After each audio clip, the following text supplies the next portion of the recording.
Hello friends, welcome back to my channel. In this video I am going to explain how to copy contents of one file into another file.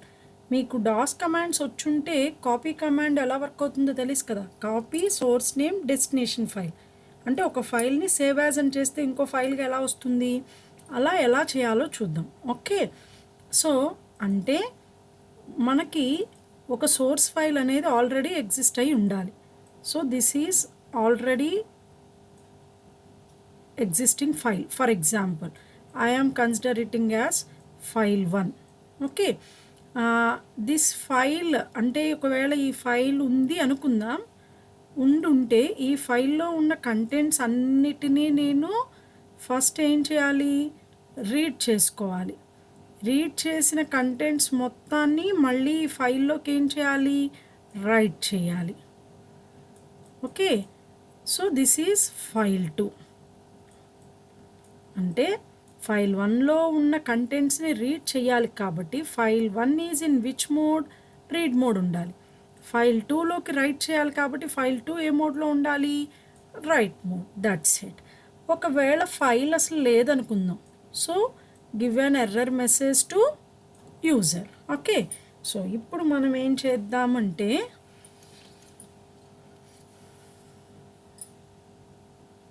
For example ఇక్కడ నాకు ఏదో ఒక compress అనే file కనిపిస్తుందండి. So ఈ ఫైల్ని properties compress dot Java file. Okay, ఇదే డ్రైవ్లో ఉంది, డి డ్రైవ్లో. సో ఈ డ్రైవ్లో ఉన్న ఫైల్ని అదే డ్రైవ్లో కంప్రెస్ 1 అనే నేమ్తో సేవ్ చేస్తున్నాను. ఓకే, సో ప్రోగ్రామ్ ఫస్ట్ చేద్దాం. ఓకే, సో ఫస్ట్ ఫైల్ని ఏ మోడ్లో ఓపెన్ చేయాలి, ఫస్ట్ ఫైల్ని సోర్స్ ఫైల్ని రీడ్ మోడ్లో. సోర్స్ ఫైల్ కనుక లేకపోతే ఏం రావాలి, ఎర్రర్ రావాలి. సో ఫైల్ ఉందో లేదో చెక్ చేసుకోవడానికి మనం ఏ మాడ్యూల్ యూస్ చేస్తామని చెప్పాను, ప్రీవియస్ వీడియోలో చెప్పాం, import OS. Okay, so by using OS module we can check whether the file is exist or not. So now I'm taking source file name is equals to input enter file name. Okay, so ఇప్పుడు ఈ file name ఉందా లేదా first check చేసుకోండి. సో ఎలా check చేస్తాం, ఓఎస్లో మాడ్యూల్లో పాత్ అనే సబ్ మాడ్యూల్లో ఈజ్ ఫైల్ అనే ఫంక్షన్ని కాల్ చేసి whether source file is available or not, అది ఉంటే సంథింగ్ కంటెంట్ మనం రాస్తాం. లేదు అనుకోండి, యూజర్కి ఏమని మెసేజ్ వెళ్ళాలి, నో సచ్ ఫైల్ ఎగ్జిస్ట్ అనే మెసేజ్ వెళ్ళాలి. ఓకే, నెక్స్ట్ ఇప్పుడు ఒకవేళ ఫైల్ ఉంది అనుకుందాం, వెంటనే ఏం రీడ్ చేసుకోవాలి, ఇమీడియట్గా డెస్టినేషన్ ఫైల్ నేమ్ కూడా రీడ్ చేసుకోవాలి. So this is source file name.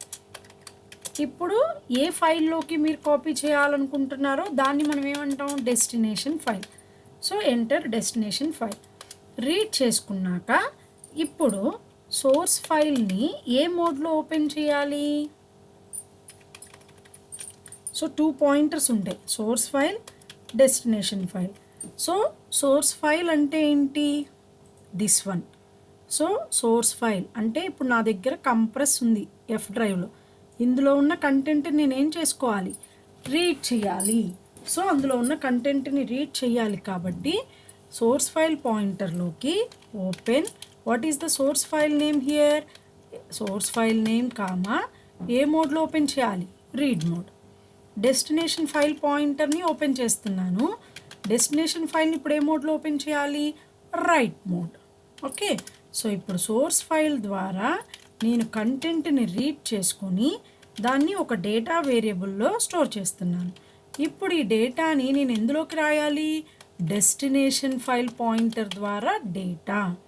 So ఇమీడియట్గా సోర్స్ ఫైల్ని క్లోజ్ చేస్తాం, డెస్టినేషన్ ఫైల్ని క్లోజ్ చేస్తాం, చేసి యూజర్కి ఏమని మెసేజ్ ఇస్తాం, 1 ఫైల్ కాపీడ్ అనే మెసేజ్ ఇస్తాం. Okay,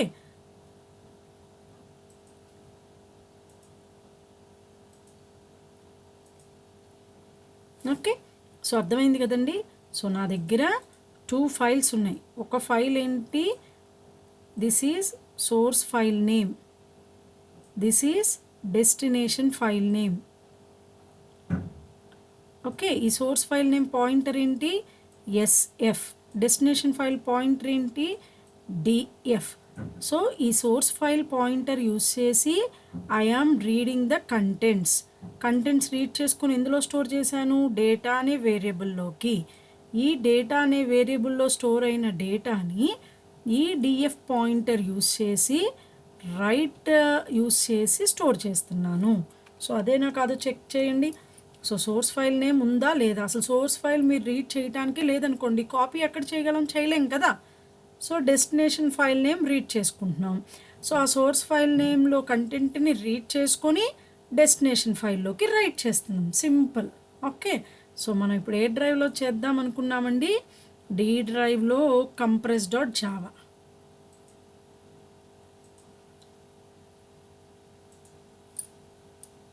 sorry, one file copy double కొటేషన్స్లో పెట్టాలి కదా. రన్ చేద్దాం. Okay, enter source file name. So D డ్రైవ్లో compress.java డెస్టినేషన్ ఫైల్. అదే డి డ్రైవ్లో ఏం చేద్దాం అనుకుంటున్నాను, compress1.javaతో సేవ్ చేస్తున్నాను. సో వన్ ఫైల్ కాపీడ్ వచ్చింది అంటే మన ప్రోగ్రామ్ మొత్తం పర్ఫెక్ట్గా వర్క్ అయిపోయినట్టే కదా. సో ఇప్పుడు డి డ్రైవ్లోకి వెళ్ళి రిఫ్రెష్ చేయండి. కంప్రెస్తో పాటు compress1 ఉండాలి. సో ప్రాపర్టీస్కి వెళ్ళి చెక్ చేసుకోండి, 27th May 2021కి క్రియేట్ అయింది. అదే ఇప్పుడు నేను వేరే ఏదో ఫైల్ ఇస్తున్నాను అనుకుందాం, bharati.java. ఆ ఫైలే లేదు కాబట్టి it displays no such file exist. చూసారా ఎంత సింపుల్గా ఒక ఫైల్లో ఉన్న కంటెంట్ని ఇంకొక ఫైల్లోకి చాలా ఈజీగా కాపీ చేసేయచ్చు. Okay, thank you for watching my channel.